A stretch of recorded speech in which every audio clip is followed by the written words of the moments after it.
was a junior in high school, I had the honor of qualifying for the state cross-country championship race. So the weekend after Thanksgiving, I headed down to Fresno to run with the best high school distance runners in California. I was so proud. I was finally out of the starting blocks and running with the best of the pack. How'd I do? Let's just say I met my goal of not finishing in last place. Retrospectively, I do wish that I'd set a higher goal, but that glimpse into what could be did prompt me to take my running more seriously.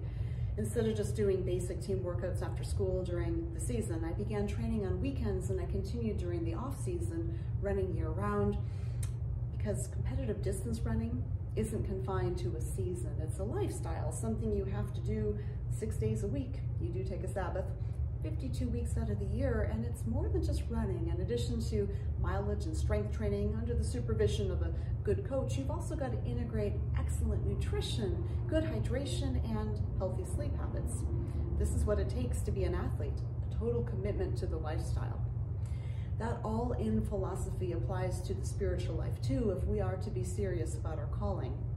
Jesus makes this point in his famous Sermon on the Mount, as he coaches his disciples regarding the expectations of being on his team. He directs them to his rule book, the ancient teachings of the Torah, which were the instructions given to their ancestors via Moses.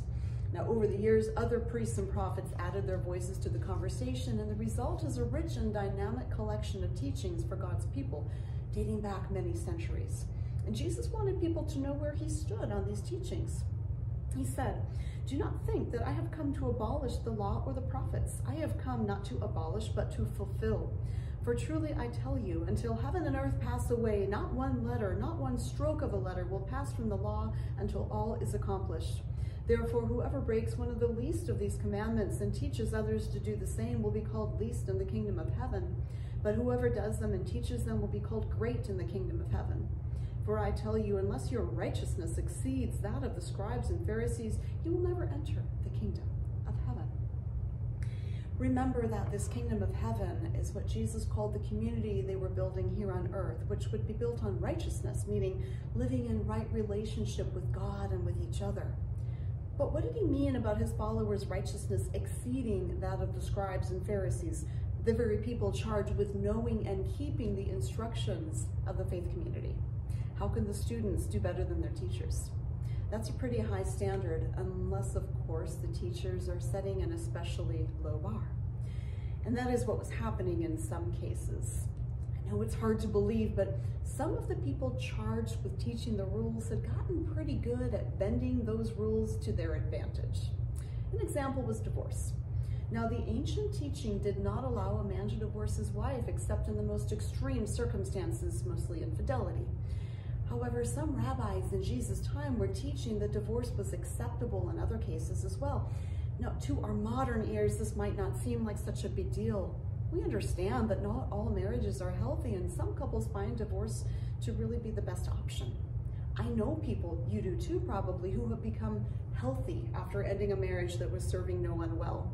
But marriage in Jesus' time was a lot different than now. For one thing, it had little, if anything, to do with love. And also, divorce was initiated by the husband against the wife, and the life of a divorced woman was almost always characterized by economic hardship and social stigma.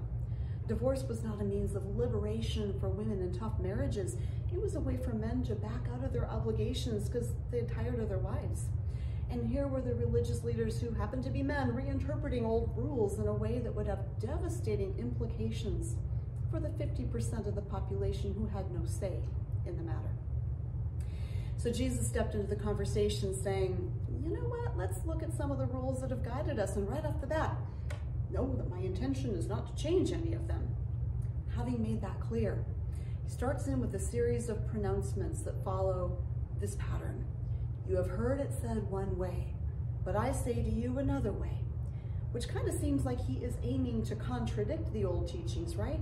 But actually what he does instead is to deepen the teachings by showing the difference between doing the bare minimum and following with your whole heart, right? Being all in. He wants his followers to understand it's not just about wearing the right colors and knowing the team cheer. To be part of this kingdom of heaven means to live with 100% commitment to God's will, which might seem like just a long set of rules to follow, but at its heart, God's will is less about rules and more about relationships. Does that surprise us? Well, not if we know the rest of the story. We might recall what happens just a little bit later in Matthew's gospel when Jesus is asked to explain which of all the commandments is the greatest. If you recall his answer, the first is to love God with all your heart, soul, and mind. The second, he says, is like it, to love your neighbor as much as you love yourself. All other laws and all other teachings depend upon these two things, our relationship with God and each other. Our relationships matter to God. All of our human relationships, in whatever condition they might be, reflect in some way upon our relationship with God. For if we intend to honor God, then we are obligated to honor all others whom God also holds dear.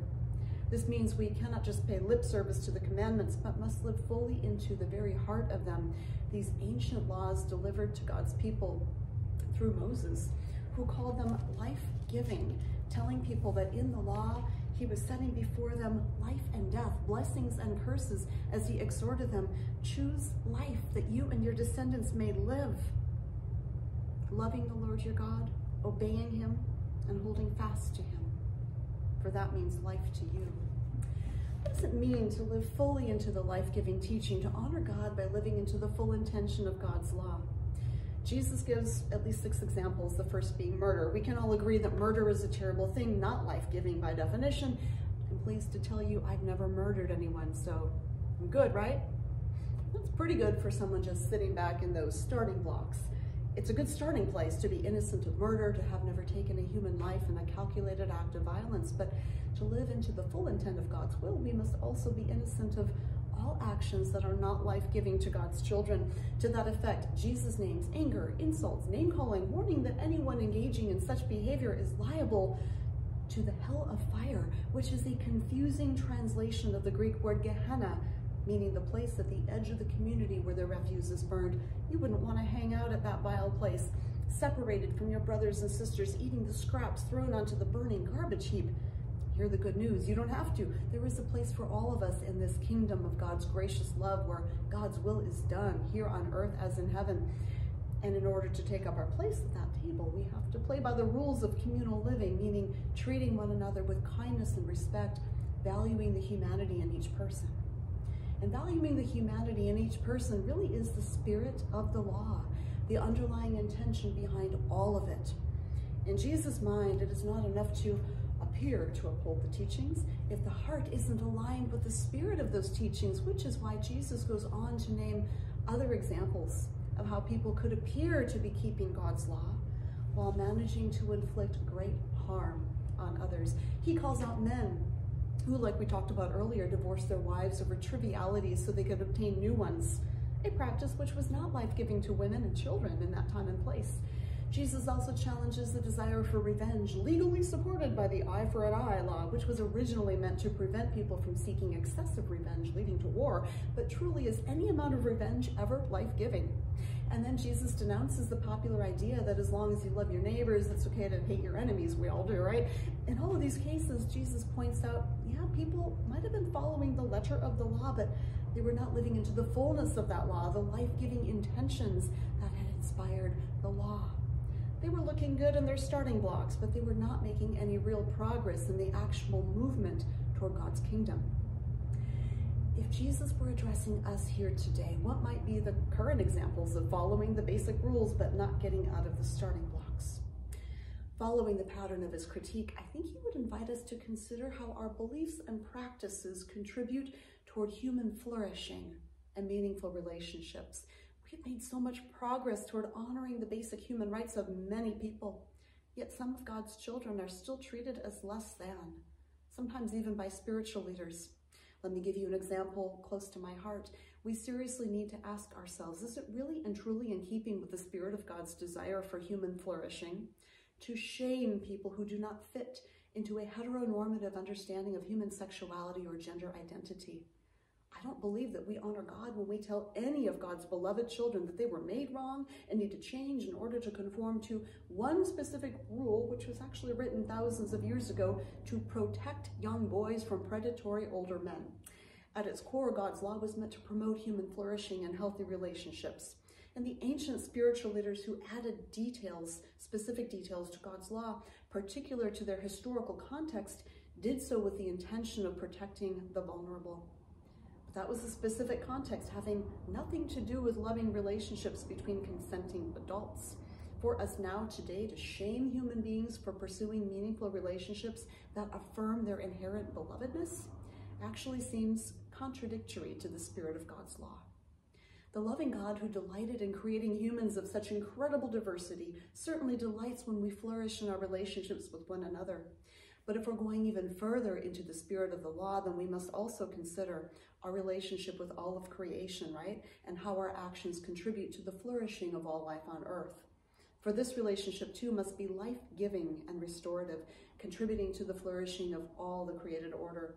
It's not enough for us to sing praises of God's good creation without taking seriously our role in caring for it.